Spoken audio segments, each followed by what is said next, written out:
जय गुरु जी। सभी गुरु जी के चरणों में कोटि कोटि प्रणाम। और सभी संगत को बहुत बहुत साधुवाद, सभी संगत को बहुत बहुत प्रणाम। आज मेरे लिए एक दफे फिर बहुत ही खुशी की बात है कि मुझे सत्संग करने के लिए कहा गया। और जब अभी 8 बजे रात को फोन आया और उसके बाद में मैं सोच रहा था कि मैं कौन सा सत्संग करूं, क्योंकि मैं शायद आज चौथी बार या पांचवी बार जब से ये जूम प्लेटफॉर्म पे सत्संग शुरू हुआ है कर रहा हूँ पिछले 2 साल में।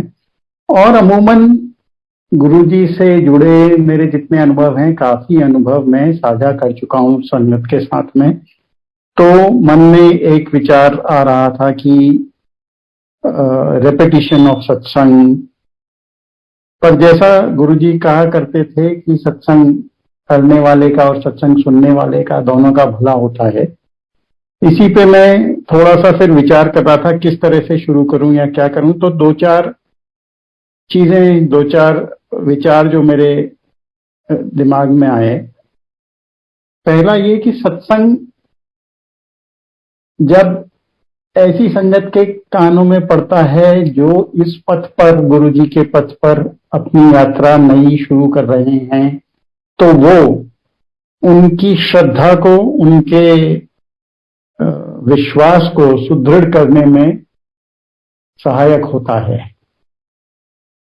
सत्संग की ये बहुत बड़ी महिमा है कि वो जो इस पथ का राही है, जो अपनी यात्रा नई शुरू कर रहा है, उसको जोड़ने में बहुत सहायता देता है।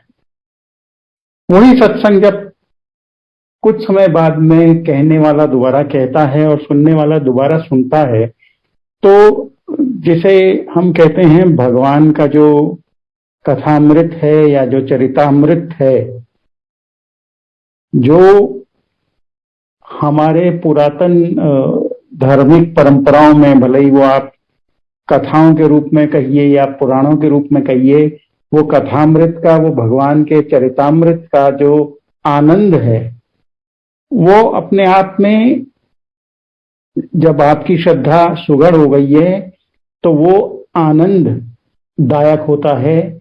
आपको बड़ा मजा आता है सुन करके। शायद मैंने कई सत्संग हैं, लेकिन मैं इस पॉइंट को ड्राइव करने के लिए एक चीज बताऊंगा। जैसे कभी चौधरी अंकल का सत्संग सुनते हैं और वो कहते हैं कि गुरुजी ने कहा, जब वो पीछे पीछे अंदर चले गए, कि चौधरी बड़ा चुस्त है। तो जो आनंद आता है, भले ही वो आप तीसरी, चौथी, पांचवी दफे सुन रहे हैं, क्योंकि वो भगवत स्वरूप का, गुरुजी के स्वरूप के एक अलग चरित्र की व्याख्या करता है। ये सत्संग की दूसरी महिमा मेरे दिमाग में आई। सत्संग को लेकर के जो तीसरी महिमा है कि जब हम बार बार वही सत्संग सुनते हैं, तो अपने जीवन में उन सत्संगों की क्या विशेषता है या उन सत्संगों की क्या महत्ता है, किस तरीके से वो सत्संग जुड़े हैं। कई दफे इसी प्लेटफॉर्म पे जो सत्संग हुए हैं, हमने सुना कि किसी व्यक्ति को किडनी से रिलेटेड सत्संग सुनाया गया, तो 3 दिन बाद उन्हें पता चला कि उन्हें भी कोई परेशानी थी, जो वो सुनने में ही हल हो गई।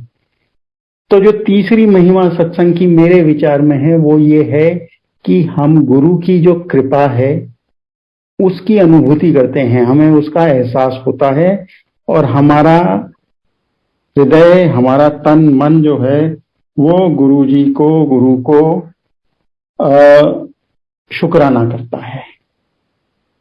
ये सत्संग की तीसरी महिमा। और इससे भी बढ़कर एक कि आज इतने वर्षों गुरुजी से जुड़ने के बाद में जब उनसे जुड़ी बातों को सत्संग के माध्यम से दोबारा याद करते हैं, दोबारा सुनते हैं, तो उनके मायने बदल जाते हैं, ज्यादा परिष्कृत, जैसे कहते हैं ना, ज्यादा filtered, finer meanings come to light. ऐसा प्रतीत होता है कि जैसे जो आपके जैसे बच्चे वीडियो गेम खेलते हैं, उसमें लेवल 1, लेवल 2, लेवल 3। तो जब भक्त कहीं पे पहुंच गया है, अपनी भक्ति में स्थित हो गया है, तो कभी कभी ये जो आध्यात्म का भी एक अहम भाव है वो उसमें आने लगता है। जो अंदर का भांडा है उसमें कोई अहम की इकाई जमने लगती है, और ऐसे में जो सत्संग हम सुनते हैं और करते हैं, ये हमारे अंदर के भांडे को साफ करने का भी काम करते हैं। और ऐसा ही नहीं, हमारे को गुरुजी समय के साथ में एक दूसरे लेवल पे, किसी और चीज पे, किसी और डायरेक्शन में, ये सत्संग जो हम बार बार सुनते हैं, हमारी ध्यान को दूसरी तरफ, हमारी कमियों की तरफ या उन दिशा में डाइवर्ट करते हैं जहां पे सुधार की और उन्नति की संभावना है। तो मैंने सोचा आज का सत्संग में ये दो चार विचार सत्संग को लेकर के जो मेरे माइंड में आए जब सत्संग के लिए आदेश हुआ, ये आपसे साझा करूं। गुरुजी से जुड़े हुए लगभग 25 साल पूरे हो जाएंगे मुझे अप्रैल में। 25 साल इन द सेंस जब मुझे गुरुजी से के पहली दफे दर्शन हुए थे चंडीगढ़ में अप्रैल 97 में। गुरुजी से हमारे घर में मेरे मामा, जिन पे काफी गुरुजी की कृपा रही, कर्नल जोशी अंकल के नाम से संगत जानती है उन्हें, वो जुड़े हुए थे। और मैं जब उनके घर दिल्ली आता था तो अक्सर सुबह सुबह शब्द सुना करते थे, तू मेरा पिता, तू है मेरा माता, श्वासा दी माला, नाल सिमरा में तेरा नाम। बड़ा अच्छा लगता था, बट बहुत ज्यादा क्यूरियोसिटी कुछ खास नहीं थी। ऐसे में 97 में मेरे फादर जो हैं वो कैंसर सर्वाइवर थे, लेकिन उनको कैंसर रिलैप्स हो गया था और डॉक्टर ने काफी पेनफुल एक तस्वीर पेंट करी थी कि ऐसा होगा ऐसे जाएंगे। पर गुरुजी की कृपा से वो बिना बहुत ज्यादा तकलीफ झेले गुरुजी की शरण में चले गए। और उसके तुरंत बाद में, कुछ समय मतलब महीने भर बाद में, मुझे किसी काम से चंडीगढ़ जाना था। तब मामा ने कहा कि गुरुजी का आशीर्वाद लेके आना, और उन्होंने ये भी कहा कि तुम जब जाओगे तो जब गुरुजी को मत्था टेकोगे तो वो पूछेंगे किद्दऊ आया, तो बता देना जोशी अंकल का भांजा। तो खैर हम ऑफिशियल ट्रिप पे मैं चंडीगढ़ पहुंचा और थर्सडे का दिन था, शायद 10 अप्रैल 97 डेट थी। तो मैं गुरुजी के यहाँ गया, मतलब जहाँ संगत होती थी। तो उस समय जब गुरुजी का प्रवेश हुआ, वो बैठ गए गद्दी पे और सब लोग मत्था टेक रहे थे, तो मैंने भी जाकर के मत्था टेका। और गुरुजी ने एग्जैक्टली वही शब्द कहे जो मामा ने कहे थे। उन्होंने पूछा किद्दऊ आया, तो मैंने कहा गुरुजी भी नहीं कहा उस समय तो शायद, मैंने कहा जी जोशी अंकल का भांजा हूँ, दिल्ली से आया हूँ। तो गुरुजी ने सर पे हाथ रखा और कहा कल्याण कीता। अब आज ये सोच करके भी रोंगटे खड़े हो जाते हैं, पर उस समय ये क्या हुआ मेरे साथ में, इसका कोई समझ नहीं थी।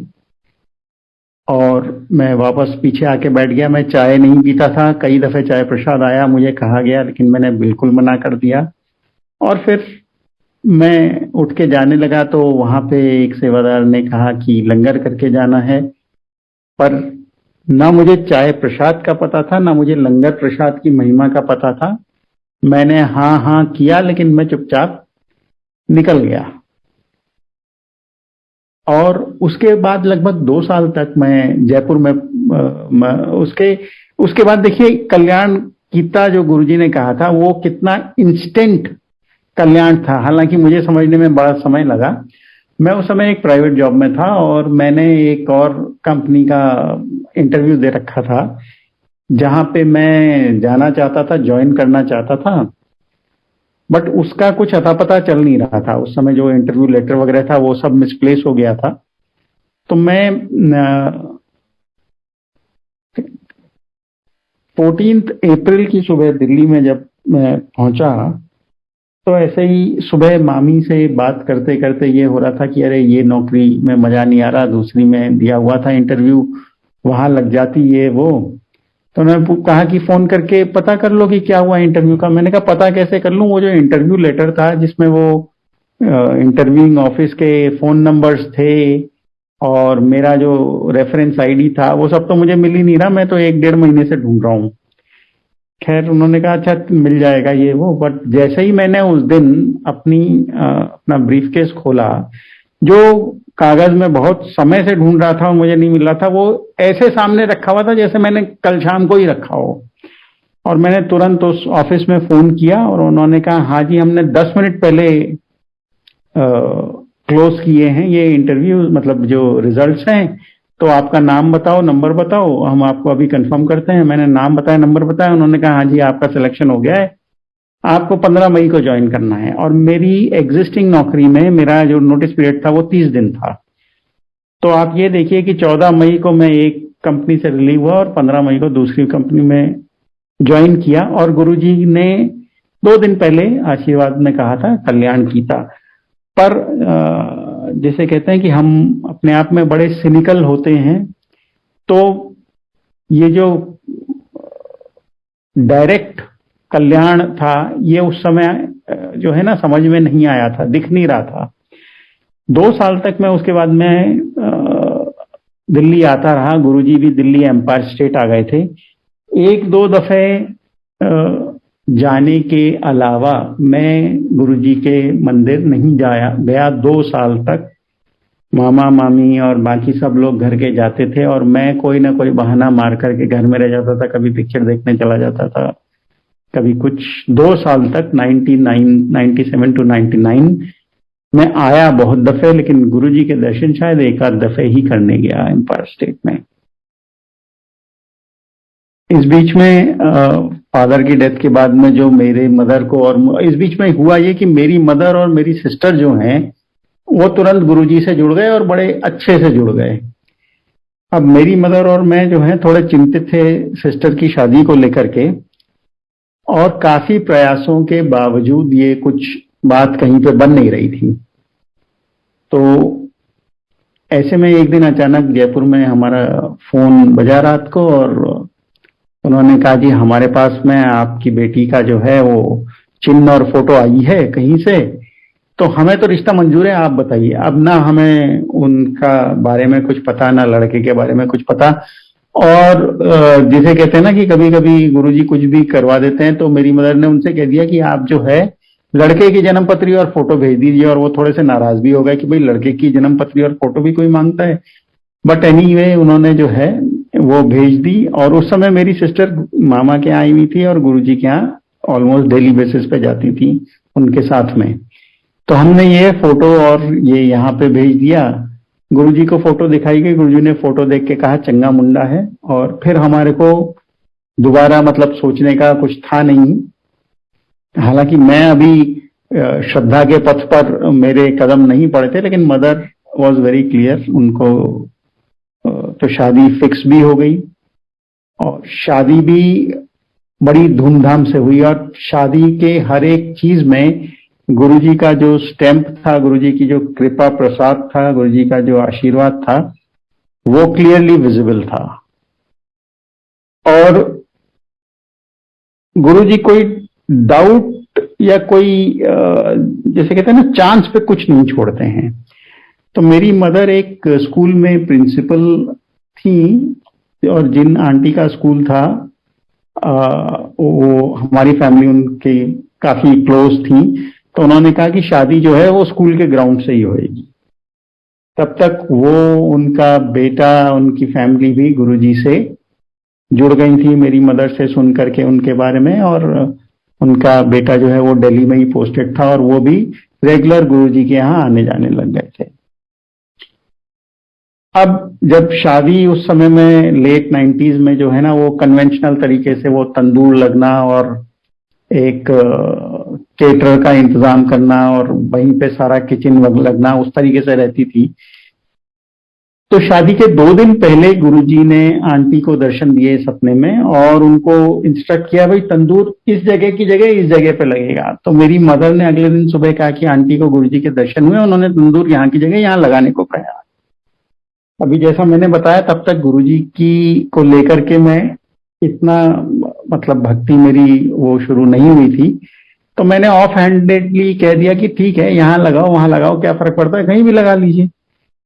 तो तंदूर का प्लेस चेंज कर दिया गया और शादी बहुत अच्छी हुई। शादी का खाना, लोग आज भी कई मिलते हैं तो कहते हैं भाई, मतलब अब तो 20-22 साल हो गए कि they still remember the food of that शादी। बट उससे भी मजेदार बात जो गुरुजी के स्टैम्प को और गुरुजी की कृपा को क्लियरली वो करती है कि बारात जो है वो बॉम्बे से आ रही थी, तो उन्होंने सारे अरेंजमेंट करने के लिए हमें ही कह रखा था। और जो दूल्हे की कार एक होनी थी, और उस समय एक मित्सुबिशी लांसर करके गाड़ी थी जो मुझे बड़ी पसंद थी। तो मैं वो रेंट आउट करने की कोशिश कर रहा था, but on that particular day Jaipur में मुझे कोई भी मित्सुबिशी लांसर अवेलेबल रेंट पे नहीं मिली। और एक दूसरी गाड़ी थी देवू सीएलओ करके, उस समय वो भी खूब चलती थी, तो वो हमने बुक कर ली। अब शादी के दिन that car was to report at 4 in the evening और वहां पे ही फिर उसका डेकोरेशन होना था। अब 4 बज गए, 4:15 बज गए, गाड़ी का कुछ अता पता नहीं चला और मैं बड़ा परेशान था। इतने में आंटी जिनका स्कूल है, उनका बेटा जो दिल्ली में था, वो शादी अटेंड करने दिल्ली से आया और जैसा होता ही drove straight to the school जहाँ पे शादी होनी थी, और काम पूछने के लिए मेरे आए कि हाँ भावेश कोई काम वाम है तो बताओ। And he saw me and he said कि अरे you are looking very flustered, बड़े परेशान दिखाई दे रहे हो, क्या दिक्कत है? मैंने कहा अरे ऐसा ऐसा था, अब वो गाड़ी नहीं आई है। उन्होंने कहा मैं तो रेंटेड कार लेके आया हूँ, तुम ऐसा करो उसे दूल्हे की कार के तौर पे यूज कर लो, बाहर ही खड़ी है। मैंने बाहर जाकर के देखा तो it was black Mitsubishi lancer, जो मेरा दिमाग में गाड़ी थी, ब्लैक मित्सुबिशी लांसर। और दूसरी चीज जो मेरे दिमाग में थी कि जो एकदम फुली ड्रेस्ड शॉफर होना चाहिए, और जो वो रेंट अ कार जहां से भी वो लेकर के वो गाड़ी आए थे, वो प्रॉपर शॉफर जो है उसमें वैसे ही फुली मतलब ड्रेस्ड शॉफर था। ये देख के मुझे खुशी तो पड़ी, पर फिर दिमाग में आया कि अरे ये तो मतलब रेंटेड कार है, इसमें फूल वूल लगेंगे, टेप लगेगा, ये लगेगा, दिस गाय माइट ऑब्जेक्ट। तो जैसे वो शॉफर जो है मेरे दिमाग की विचारों को पढ़ रहा है, ही सेज कि अरे आप ऐसा करिए, डेकोरेशन करवा लीजिए, कल सुबह दिल्ली जाने से पहले मैं इसकी सर्विसिंग करवा लूंगा, कोई निशान नहीं रह जाए। आप सोचिए ये बोलने का ये मतलब क्या मतलब है? It was like mind reading. खैर बहुत अच्छी शादी हो गई। उसके बाद में जब शादी के बाद में एक दफे जब वो लोग वापस बॉम्बे से जयपुर आए और फिर गए, तो उस दिन मैं ऑफिस लेट गया और रात को ऑफिस से लेट आ रहा था। मेरा ऑफिस जो है वो हाईवे पे था और मैं बाइक पे था अपनी, और इतने में सामने से एक कुत्ता आ गया जो मेरे फ्रंट व्हील से टकराया बाइक की, और मैंने अपने पांव दोनों साइड पे किसी तरीके से बैलेंस किए और मैंने अपने आप को गिरने से रोक लिया। पीछे एक रोडवेज की बस थी, अगर उस दिन मैं गिरता तो मेरा मतलब कोई बचने की कोई चांस ही नहीं थी। और साथ में एक ओवरलोडेड जीप जैसे हाईवेज पे चलती हैं कभी कभी, वैसी चल रही थी। उसके ड्राइवर ने एकदम बकायदा गाड़ी स्लो कर करके मुझे बोला, भाई साहब आज तो आपके भगवान ने बचा लिया आपको, आप गिरते तो आप तो गए थे। मैंने कहा हाँ बात तो बिल्कुल सही है। अब बचपन से हमारे घर के पास में एक मंदिर है जिसपे मैं बहुत बचपन से जाता रहा था और वो करता रहता था। उस दिन काफी लेट हो गई थी रात को, तो मंदिर बंद हो गया था, लेकिन सामने से निकलते वक्त मैंने मोटरसाइकिल चलाते चलाते मत्था टेकने के तरीके से जैसे झुकाया थोड़ा सा, और उस समय गुरुजी की जो सिग्नेचर फ्रेग्रेंस है वो आई। गुरुजी के यहाँ 2-4 दफे तो चला ही गया था, तब तक तो गुरुजी की कौन सी फ्रेग्रेंस है वो तो पता थी। तो वो जो एक क्षण था, वो एक क्षण मेरे 3-4 साल के सिनिसिज्म को खत्म करने के लिए बहुत था। गुरुजी से 97 में मिलने के बाद में ये बात है, जब ये गुरुजी की खुशबू मुझे मंदिर के सामने आई, जनवरी 2001 की। तो इफेक्टिवली 3.5 साल तक मैंने एक तरीके से, मैंने तो खैर क्या कहूं, मतलब गुरुजी ने एक वेट एंड वॉच पे मुझे रखा शायद। और उसके बाद में वो एक क्षण का वो जो तेज झोंका गुरुजी की खुशबू का आया, उसने मेरे सारे दिमाग के शंकाओं को, शुबहों को, शक शुबा सब साफ कर दिए। और फिर गुरुजी में मन रमने लगा धीरे धीरे धीरे धीरे। मेरा ट्रांसफर हो गया जयपुर से रेवाड़ी। और रेवाड़ी ज्वाइन करने से पहले मैं फिर दिल्ली आया। दिल्ली आया तो तब जो है, अब मदर को मेरी शादी की भी चिंता होने लग गई थी। तो दिल्ली आया तो फिर गुरुजी के यहाँ गए हम लोग। गुरुजी के यहाँ गए तो उस दिन मेरी जो मामी है उनकी कजिन सिस्टर भी आई हुई थी। तो गुरुजी के यहाँ, जैसा आपको पता है, एम्पायर स्टेट में पहले लंगर हुआ, फिर गुरुजी वॉक पे चले गए। अब क्योंकि हम लोग मामा मामी के साथ गए थे तो हमें जरा एक्सटेंडेड स्टे मिल जाता था, छुपने की जरूरत नहीं पड़ती थी, क्योंकि उन्हें ऑलमोस्ट लास्ट में छुट्टी मिला करती थी। तो हम भी जब उनके साथ जाते थे तो रात को कभी 12, 1, 2 बजे तक बैठे रहते थे। तो गुरुजी जब घूमने गए तो हम सब लोग वहीं बैठे हुए थे हॉल में। थोड़ी देर में गुरुजी आए और तकिया लगा करके हॉल में की दीवार से पीठ टिका करके बैठ गए। और थोड़ी देर में उन्होंने बुलाया और अपना दायां पांव दिया और चरण दबाने की सेवा दे दी मुझे। मैं दबाने लगा। इसके बाद में जो मेरी मामी की कजिन है उसे बुलाया, उसे लेफ्ट लेग की सेवा दे दी, वो दबाने लगी। थोड़ी देर में गुरुजी बोलते हैं चलो चक्को माला, मतलब कुछ उन्होंने ऐसा कहा कि भाई माला डालो और ब्याह कर लो। तो इस तरीके से गुरुजी ने मेरी शादी भी फिक्स करवाई। और इसके अगले दिन मामा के यहीं रुका हुआ था, छुट्टी पे था ही मैं। तो दिन में 1:30-2 बजे जो है फोन आया कि गुरुजी आ रहे हैं। वसंत कुंज में रहते थे वो लोग। तो गुरुजी ऊपर नहीं आए, नीचे ही रहे। तो जो भी उनका इंस्ट्रक्शंस रहा होगा, एक कोक में नींबू निचोड़ करके और उसमें हल्का काला नमक मिला करके मुझे गुरुजी के पास में नीचे गाड़ी में गुरुजी बैठे हुए थे ले जाने को कहा गया। मैं ले गया, गुरुजी ने 2-4 घूंट लिए, उसके बाद मुझे दिया ग्लास, कहा पी जा। अब मेरे को अगेन अभी तक तो पूरी तरीके से वो चेंज ऑफ हार्ट शायद नहीं हुआ होगा, तो मुझे समझ में नहीं आया कि जूठा कैसे पी सकते हैं। फिर गुरुजी बोले क्या कर रहा है? मैंने कहा जी कुछ नहीं। तो गुरुजी बोले जा जल्दी आ जा, मेरे साथ चल। तो मैं ग्लास देने ऊपर गया और मामी ने पूछा अरे गुरुजी ने पिया नहीं? मैंने कहा नहीं पिया थोड़ा बहुत। फिर उन्होंने कहा पी जा। तो उन्हें बड़ा वो हुआ कि अरे तो पीना चाहिए, ये तो प्रसाद है। फिर सब लोगों ने थोड़ा थोड़ा वो गुरुजी का अमृत पान किया और मैं गुरुजी के साथ बैठ करके एम्पायर स्टेट चला गया। उस दिन लगभग 5-6 घंटे में गुरुजी के साथ रहा। और एक तरीके से वो 5-6 घंटे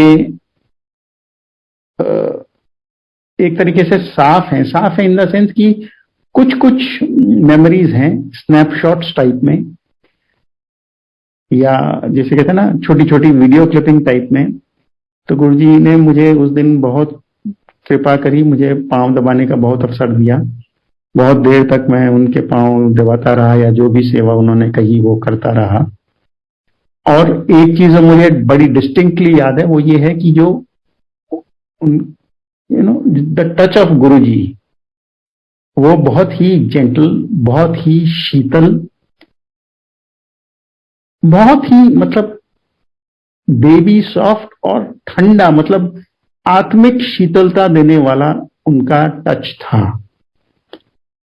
और ऑफ कोर्स उनकी बाल सुलभता, वो ऐसे अच्छे से बात कर रहे थे, जो भी बातें कर रहे थे अब मुझे ध्यान नहीं आता। कुछ चीजें जो याद है, गुरुजी ने पूछा अच्छा तेरा ट्रांसफर हो गया, तू रेवाड़ी जा रहा है? मैंने कहा हाँ गुरुजी ज्वाइन करना है अभी। तो उसके बाद में गुरुजी कुछ पूछ रहे हैं, लेकिन पूछने से ज्यादा वो मुझे बता रहे हैं कि रेवाड़ी से सड़क बावल जाती है। तो जब रेवाड़ी से बावल जाते हैं तो तेरा जो प्लांट है वो राइट हैंड साइड पे आएगा रोड के, और जो मेन गेट है उसके अंदर बहुत सारी बिल्डिंग्स होंगी। तो वो मेन गेट से अंदर घुसते ही राइट हैंड साइड पे जो पहली बिल्डिंग है उसमें ग्राउंड फ्लोर पे तुझे केबिन अलॉट होएगा, और केबिन का दरवाजा जब खुलेगा तो सामने जो खिड़की है उससे चढ़ती हुई एक बेल होगी, एक लता होएगी, एक क्रीपर होएगी। ये सब चीजें ऐसे हुई। फिर शाम हो गई, 7:30-8 बजे गुरुजी का दरबार लग गया। फिर मामा लोग आए दरबार में, तो जैसे हम रेगुलर बैठते थे बैठे, हमको आज्ञा लेकर के चला गया। 1-2 दिन बाद में हम जयपुर चले गए। कुछ दिनों बाद मैंने अपना ऑफिस ज्वाइन किया रेवाड़ी में। अब जैसा होता है कि नई जगह पे ज्वाइन करने पे अलग अलग डिपार्टमेंट से इंट्रोड्यूस किया जाता है, तो लगभग 2 महीने तक मेरे को कोई फिक्स्ड रिस्पॉन्सिबिलिटी नहीं दी गई, कोई जगह भी नहीं दी गई। हर डिपार्टमेंट में मैंने एक एक हफ्ता निकाला, ऐसा शायद 1.5 महीना 2 महीना चला होगा। फाइनली मेरे बॉस ने एक दिन बुलाया, मुझे एक कमरे की चाबी दी, बोला वो उस ब्लॉक में जाकर के ये कमरा नंबर है और तुम अपना चार्ज ले लो, मेंटेनेंस वगैरह ये इंचार्ज रहोगे तुम इस तरीके से प्लांट के। तो जो है मैं गया, जब मैंने दरवाजा खोला उस कमरे का और सामने, और अभी भी मतलब मुझे याद करके रोंगटे खड़े हो रहे हैं, सामने जब वो बेल जो क्रीपर देखी तो गुरुजी की कही भी एक एक बात मुझे याद आई। रेवाड़ी से बावल जो सड़क जाती है उसमें राइट हैंड साइड पे ये प्लांट है। प्लांट में बहुत सारे बिल्डिंग और शेड्स या इस तरीके के स्ट्रक्चर्स हैं। उसमें जो पहला राइट हैंड साइड पे स्ट्रक्चर था उसमें ग्राउंड फ्लोर पे कमरा था, और कमरा का दरवाजा खुलते ही सामने ये क्रीपर और लता थी। अब जो चीज गुरुजी ने देख ली है उसकी तो मतलब आप देखिए उसको, अभी आप कनेक्ट करते चलिए अगले सत्संग से। एक जंगली फल होता है जिसे पंजाब में कौड़तुंबा कहते हैं, बहुत ही कड़वा फल होता है। इतना कड़वा कि अगर उसका जो पल्पी पार्ट है उस पे अगर हाथ लग जाता है तो जो जबान होती है जिस व्यक्ति का हाथ लगा वो भी कड़वी हो जाती है। और इस फल को ये माना जाता है कि जो कैटल है जो वो हैं वो इसे खाते हैं अपना हाजमा ठीक करने के लिए। अदरवाइज जो मनुष्य हैं उनमें कोई बहुत ही बड़ा वैद्य है वो ही इसको यूज करके फांकी या कोई विशेष प्रकार की औषधि बना सकता है, ऐसा कहा जाता है। और गुरुजी इस फल का इस्तेमाल करते थे। जो संगत से पता चला कि इस फल का इस्तेमाल करते थे कि वो ये मंगा करके इससे अपनी मालिश करवाते थे। तो एक दिन, और ये फल जो है पंजाब में भी, मतलब जो ड्राई वाला पोर्शन है पंजाब का, जो स्पेशली जो राजस्थान से लगता हुआ या ऐसा पोर्शन है वहां पे ज्यादा पाया जाता था। तो एक दिन गुरुजी ने मामा से कहा कि भाई कौड़तुंबे मंगाओ। तो उन्होंने पूछा जी कहाँ से मंगाने हैं? तो उन्होंने कहा अरे तेरी बहन जयपुर में रहती है, ये ड्राई एरिया में होता है, वहां से मंगा। उनका बड़ा बेटा भी उस समय जयपुर में था, नौकरी कर रहा था। तो खैर उन्होंने फोन किया मेरी मदर को और अपने बेटे को। अब ये दोनों लोगों ने जयपुर में काफी कौड़तुंबे ढूंढे, इन्हें नहीं मिले। इन्हें यही चीज बताई गई कि भाई किसी पंसारी के पास में सूखे हुए कौड़तुंबे शायद मिल जाएं, जो अगर किसी ने बना रखे हों इसको मतलब प्रोसेस करके। अदरवाइज गुरुजी ने फ्रेश कौड़तुंबे मंगाए थे और कहा था कट्टे के कट्टे, मतलब बोरियां भर करके मंगवाना। तो इनको जो पंसारी होते हैं उनके पास में कुछ ड्राइड कौड़तुंबे के पीसेस मिले जो शायद पाव भर आधा किलो या ऐसे, तो वो तो इन्होंने खरीद करके और फिर कुरियर करवा दिए। मैं रोज रात को अपनी मदर से बात करता था, मैंने उनसे बात करी तो उन्होंने कहा ऐसे ऐसे गुरुजी का हुक्म है, और रेवाड़ी भी तो राजस्थान के एडजॉइनिंग एरिया में है, ड्राई एरिया है, पता करो तुम वहां पे कुछ मिल जाए तो नेक्स्ट डे जब मैं अपने ऑफिस गया तो मैंने जो वहां पे जो मैन पावर का कॉन्ट्रैक्टर, लेबर कॉन्ट्रैक्टर था, उसे बुलवाया। मैंने उसको एक्सप्लेन किया जो मेरे को मेरी मदर ने बताया था कि भाई संतरे के आकार का एक जंगली फल होता है, ग्रीन और येलो स्ट्राइप्स होती हैं, और बेल पे उगता है और जमीन पे पड़ी हुई होती है बेल। तो मिल सकता है क्या, कुछ पता है? उसने कहा 1 मिनट। वो बाहर गया और एक फल लेकर के आया, जिसे देखते ही, हालांकि मैंने भी तब तक केवल डिस्क्रिप्शन सुना था, लेकिन देखते ही आई वॉज 100% श्योर कि यही कौड़तुम्बा है। और आकर के उसने मुझे कहा कि इसे कौड़तुम्बा पंजाब में कहते हैं, हरियाणा में इसे गड़ुम्बा कहते हैं। मैंने कहा यार चलो ये तो बहुत अच्छी बात है, तो कितने इकट्ठे हो जाएंगे अपने यहाँ पे। And the next thing he says is कि आपको कितने कट्टे चाहिए, मतलब कितनी बोरियां चाहिए। गुरुजी ने कहा था कट्टे के कट्टे भेजी, और ये व्यक्ति मुझे पूछ रहा है आपको कितने कट्टे चाहिए। और उसके बाद ये बात भी देखिए शायद 2001 या 2 की है। उसके बाद गुरुजी की महासमाधि तक गुरुजी का हुक्म आ जाता था, कौड़तुम्बे खत्म हो गए भेजो। जब तक मैं रेवाड़ी में था तो एक सप्लाई चेन चल गई थी, हम कौड़तुम्बे इकट्ठे करते थे। बोरी जो है वो डीजल पेट्रोल के ट्रक में रखवा दी जाती थी, वो किसी एक पेट्रोल पंप पे उतर जाती थी सेक्टर 17 के। वहां मेरे मामा जी उठा लेते थे और फिर गुरु जी के यहाँ पहुंच जाते थे। इनफैक्ट इसी प्लेटफॉर्म पे एक और सत्संग में आंटी थी संगत की, उन्होंने बताया था कि अरे जैसे ही कौड़तुम्बे आते थे हम परेशान हो जाते थे कि अब कौड़तुम्बे की मालिश करने को कहेंगे गुरुजी, और वो इतना कष्टकारी काम उनके लिए भी और हमारे लिए भी रहेगा। और गुरुजी की ऐसी कृपा रही कि बाद में मेरा ट्रांसफर रेवाड़ी से जयपुर हो गया, और गुरुजी ने महासमाधि से पहले 6 महीने तक कौड़तुम्बे भिजवाई नहीं कहा, कौड़तुम्बे लेके आई कहा। तो 6 महीने तक, क्योंकि हम में से तो किसी ने सोचा नहीं था ना कि गुरुजी की लीला में एक अध्याय ये भी आएगा कि वो महासमाधि ले लेंगे। तो आखिरी के 6 महीने में गुरुजी ने भिजवाने को नहीं कहा, लेके आने को कहा। तो गुरुजी की अपना वो है, गुरुजी को बहुत बहुत शुक्राना है। इसी कौड़तुम्बे से जुड़ा एक और सत्संग है कि उससे पहले जब मेरी शादी हो गई और 2-2.5 साल हो गए और फैमिली में जाने की बात हो रही थी, तो कुछ इश्यूज आ रहे थे। तो हम गुरुजी के पास में आए, और उस दिन भी रात को गुरुजी ने हमें बहुत लेट तक अपने पास में बिठा करके रखा, अपने कमरे में ले गए। और वहां पे एक बार फिर मेरी वाइफ ने और मैंने उनके चरण भी दबाए। फिर उन्होंने कहा पेट मलो, पेट मलवाया। उस दिन भी हम 2-4 ही लोग थे उनके कमरे में। रात को 1:30-2 बज रहे होंगे। मामा जी, मैं, मदर, मेरी वाइफ और एक एम्स में डॉक्टर थे अंकल, ईएनटी में, वो डॉक्टर शर्मा शायद उनका नाम था अगर मुझे सही याद है। तो हम 4-5 लोग थे और एक रावल अंकल थे। हम 5 लोग थे और गुरुजी ने खूब पेट भी मलवाया, पांव भी मलवाया, फिर हमको दूध प्रसाद दिया। और अगले दिन, उस समय मामी जो हैं वो डुगरी भेज गई हुई थी गुरुजी के हुक्म से, उनको गुरुजी ने फोन करके कहा कि तेरी बहन का काम कर दिया। अच्छा, इंसिडेंटली जब शादी गुरुजी ने मेरी ऐसे फिक्स करी थी मेरी मामी की कजन के साथ में, उसके बाद में गुरुजी हर बार जब मैं और मेरे मामा साथ होते थे, हमेशा ये जोक क्रैक करते थे कि मामा भांजा ने साड़ू बना दिता, हमेशा। तो जब ये वाला हुआ, जब उन्होंने दूध प्रसाद वगैरह दिया, अगले दिन उन्होंने मामी को फोन करके कहा कि जा तेरी बहन का काम कर दिया।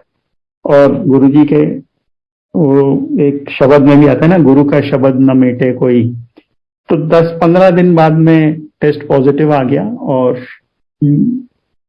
बड़ी नॉर्मल सी मतलब प्रेगनेंसी चल रही थी। ड्यू डेट थी 4 जून 2005। तो 31 मई 2005 को मैंने सोचा कि ऐसा करते हैं, गुरुजी का आशीर्वाद लेने जाता हूं मैं, और रास्ते में मैं रेवाड़ी से कौड़तुम्बे ले जाऊंगा। तो मैंने एक मीटिंग फिक्स की दिल्ली में, साउथ एक्स में कोई क्लाइंट था मेरा, और मैं जयपुर से निकला।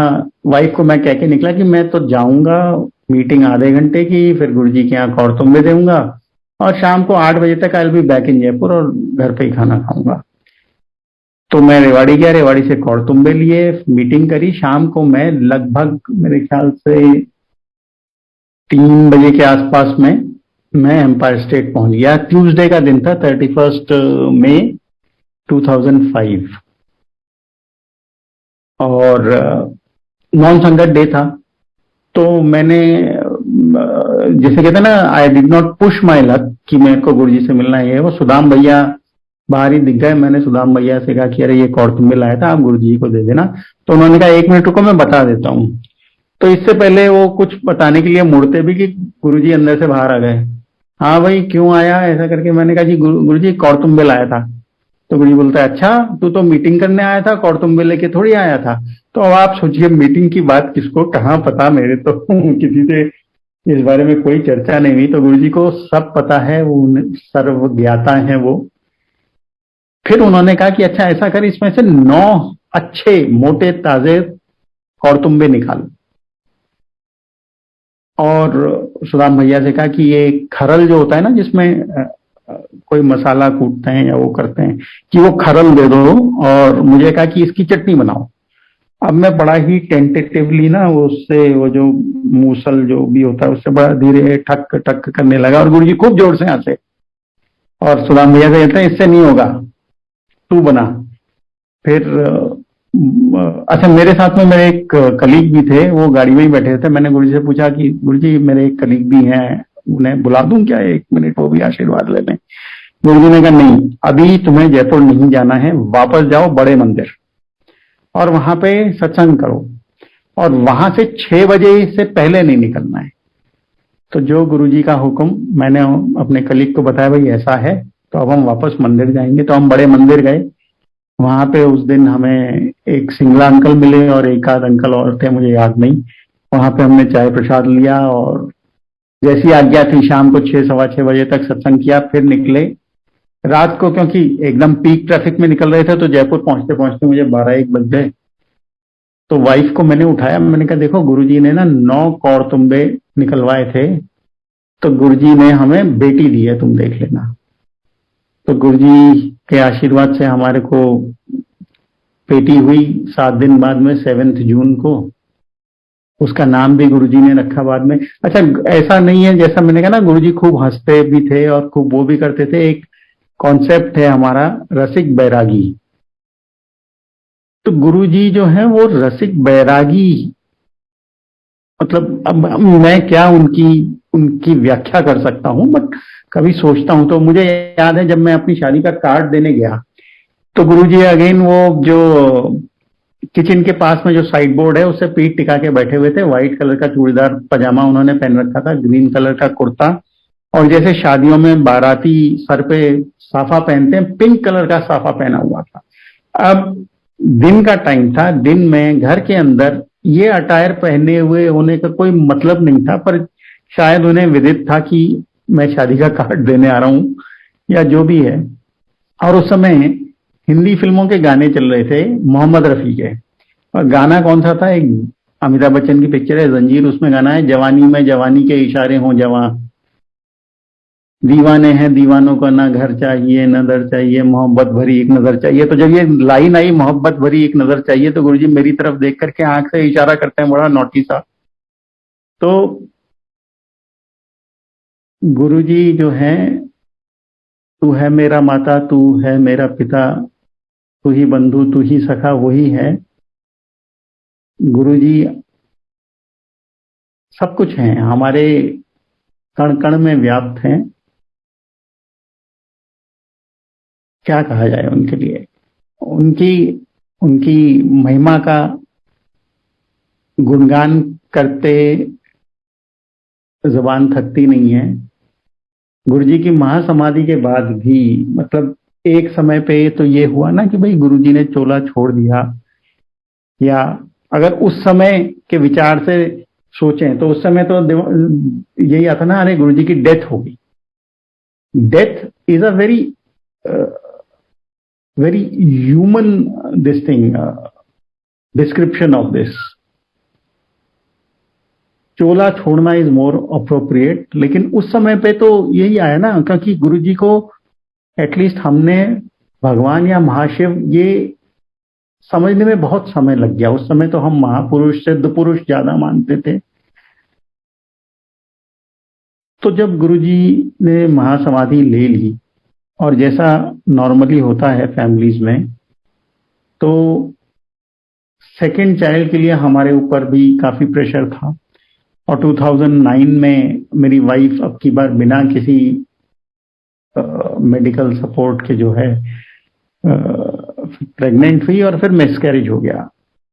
उस समय पे थोड़ा सा मानसिक तौर पे थोड़ा सा वो एजिटेट हुए और हम पूजा में बैठे हुए थे, मैं और मेरी वाइफ और मेरी बेटी गौरी, उसका नाम गुरुजी ने ही रखा था गौरी, वो भी वहीं खेल रही थी। जन्माष्टमी का दिन था, तो वो जो हमने जो झांकी वांकी बना रखी थी, हम आगरा में पोस्टेड थे उस टाइम पे, तो वो कृष्ण जी को झूला झूला रही थी, हम बैठे हुए थे ऐसे ही। तो मैंने अपनी वाइफ से कहा, देखो अब ये लोगों के प्रेशर में आने का कोई मतलब नहीं है, उस समय गुरुजी ने दिया, अब गुरुजी नहीं है तो क्या।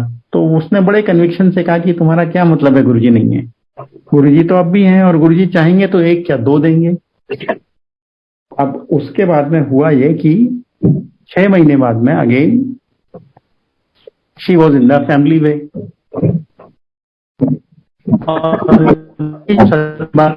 कई दफे रिपीटन और होते हैं, तो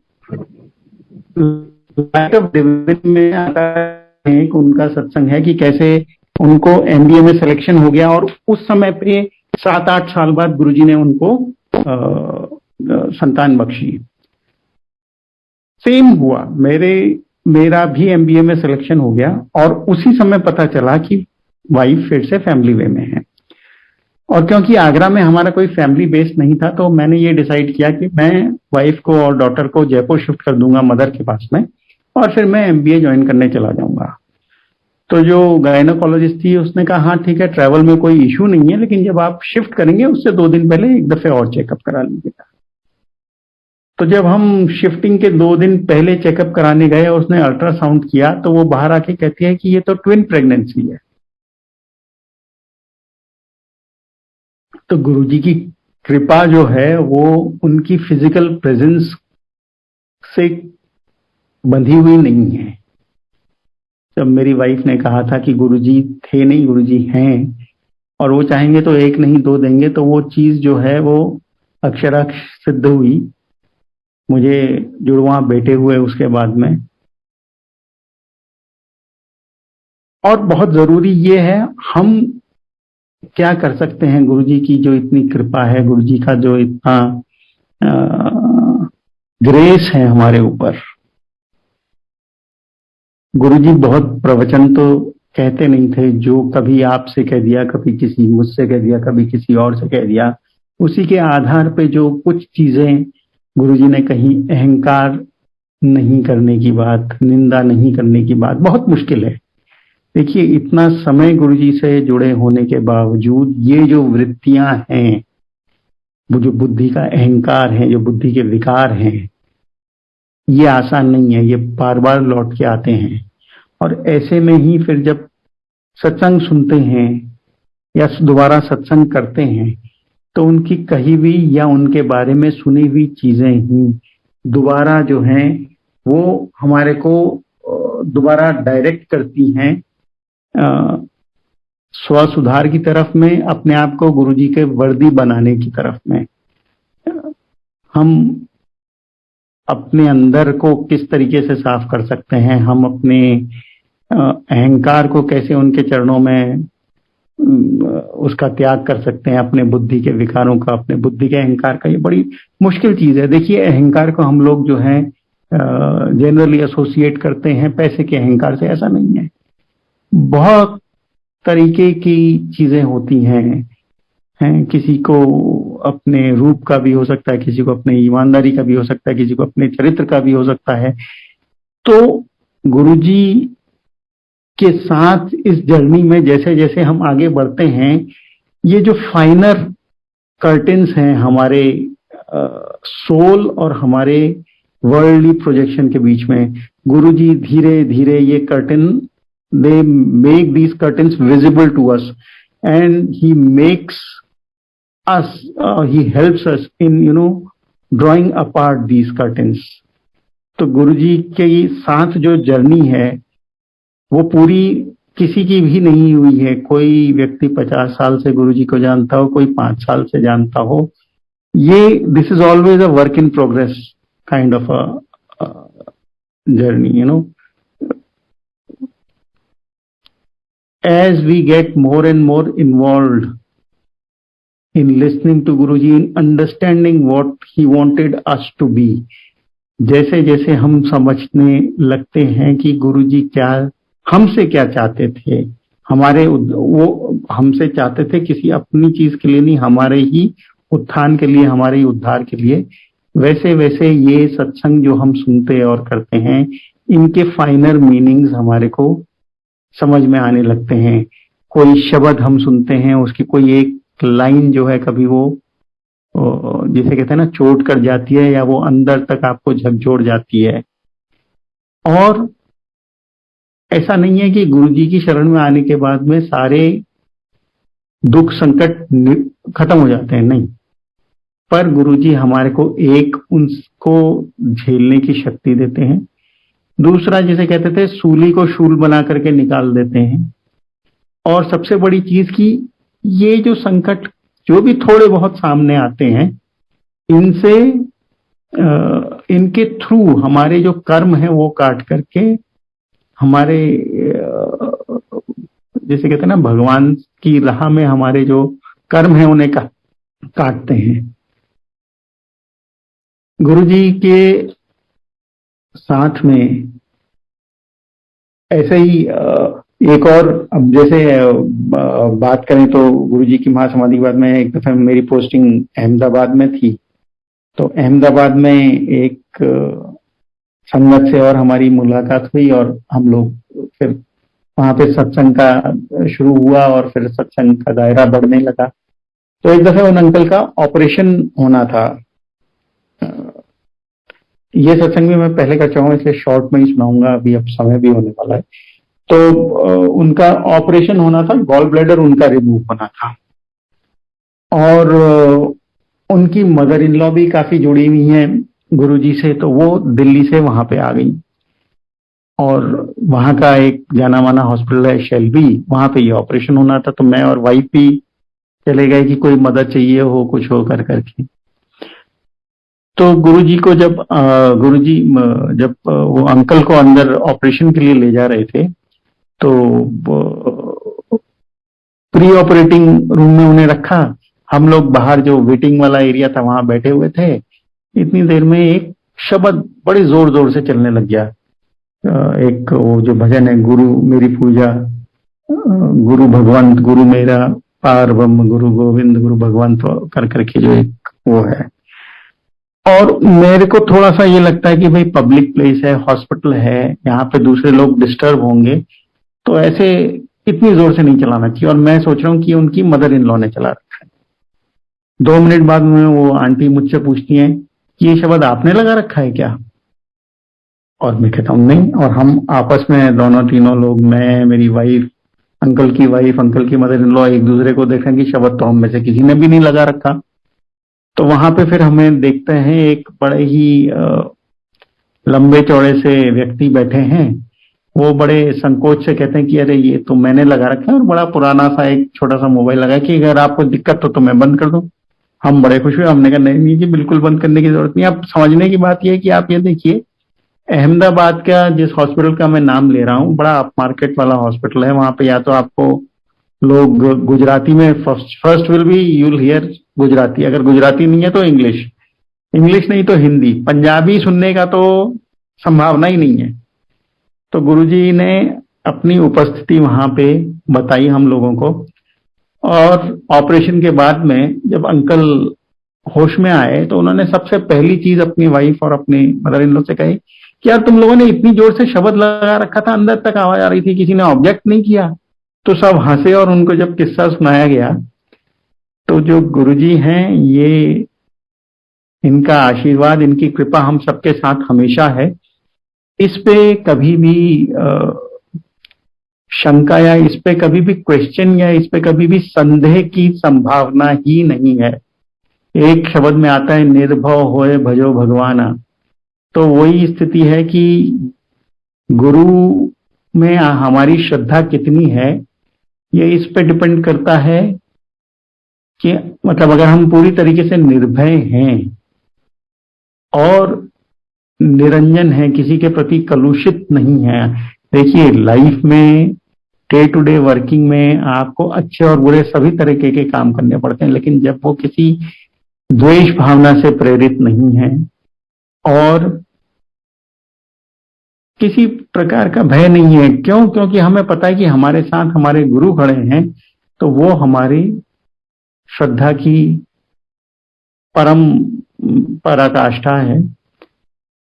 और जैसा मैंने कहा, कोई जरूरी नहीं है कि चीजें सब अच्छी रहेंगी, नहीं, लेकिन गुरु के भाणे सर्वदा भला, जो गुरु का भाणा है, जो उनका जिस हाल में वो रखना चाहते हैं, उसमें जब हम अपनी नियति मान लेते हैं तो फिर अच्छा और बुरा कुछ नहीं रह जाता, जो है वो सब अच्छा ही है। गुरुजी ने आज सत्संग करने का, आप सबके साथ में अपने एक्सपीरियंसेस साझा करने का मुझे फिर से एक दफे मौका दिया, इसके लिए मैं गुरुजी को बहुत बहुत बहुत प्रणाम करता हूँ। गुरुजी का बहुत बहुत शुक्राना है। गुरुजी हम सब पे अपनी कृपा बनाए रखें। जय गुरुजी, जय गुरुजी।